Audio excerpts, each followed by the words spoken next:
Hello and welcome to another Writerly Witterings. This time we've gone into the open. Scary thought, isn't it? Wanted to talk today a little bit about the idea of writing crime books, because I've had a few people asking about it. And where do you get the inspiration for crime? A lot of people say they get inspiration from their own families, which I think is a little bit sad, really. I don't get that from my lot. But I do find you can get a lot of good inspiration from just looking at the newspapers and reading the news. In fact, this is Shilston tour out on Dartmoor, and this is where I based one of my books, a book called Squire Throwley's Heir.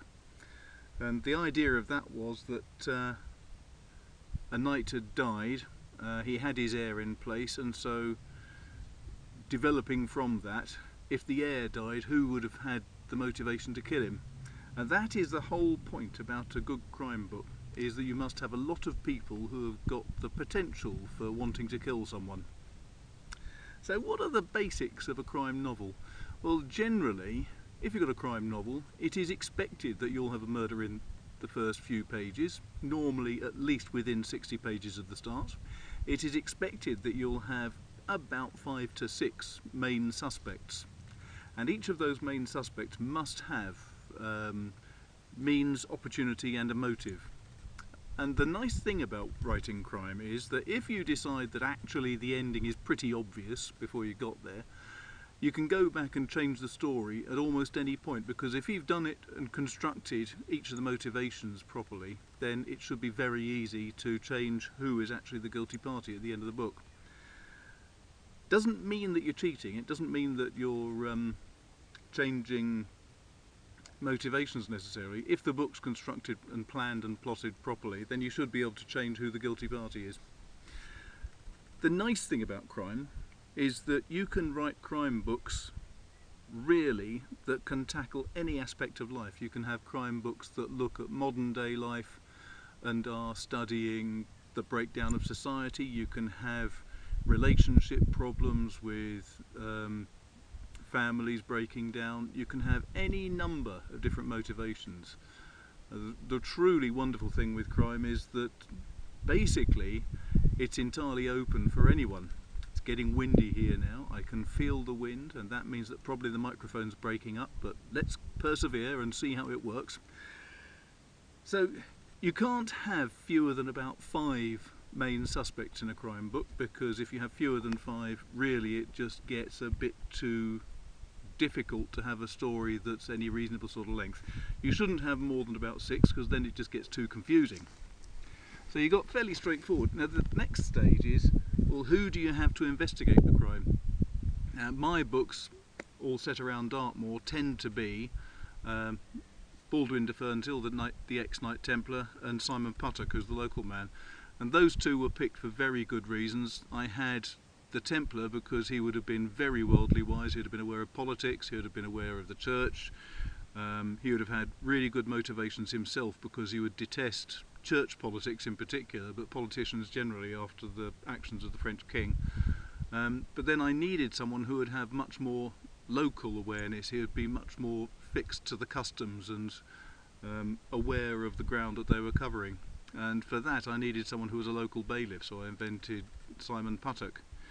But other people, of course, have used entirely different characters. You've got the excellent, they were always called pulp fiction books, I think, but there when you've got the one solitary individual and taking it from the first person always, that's really quite nice, but it is a bit difficult when you're trying to explain what's motivating other people. You're having to describe it all from the point of view of an onlooker.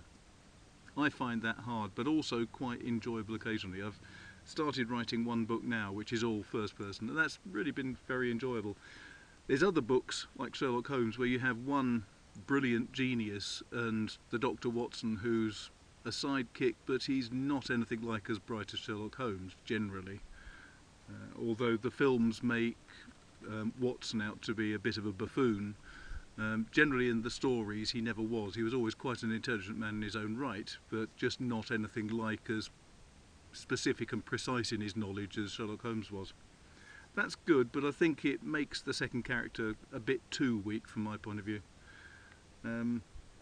So generally you need to pick on what sort of character you're going to have fairly early on when you're plotting a story. Decide whether it's going to be best that you tell the story from the point of view of one individual in the first person, or whether you're better off with people third person, a single one or many.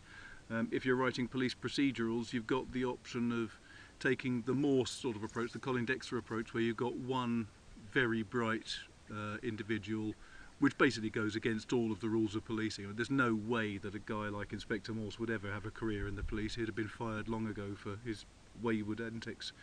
But then again, you've got crime books like Quentin Jardine's excellent series, where he has much more of a realistic take on how police teams work, and he has books which are based on the teams rather than individuals. And now, with profuse apologies, you'll have noticed there's a slight glitch there. The reason is that my tripod, otherwise known as my daughter, got cramp. So now we're just going to finish up with a quick, if you like this, don't forget to share it and make a comment if you've got any questions, and do all the nice things like subscribe and tell your friends about it, and then hopefully if they've got any interest in writing crime, they can look to this. Thanks a lot for listening. I think I'm just going to go for a walk now. Take care from Dartmoor. Cheers.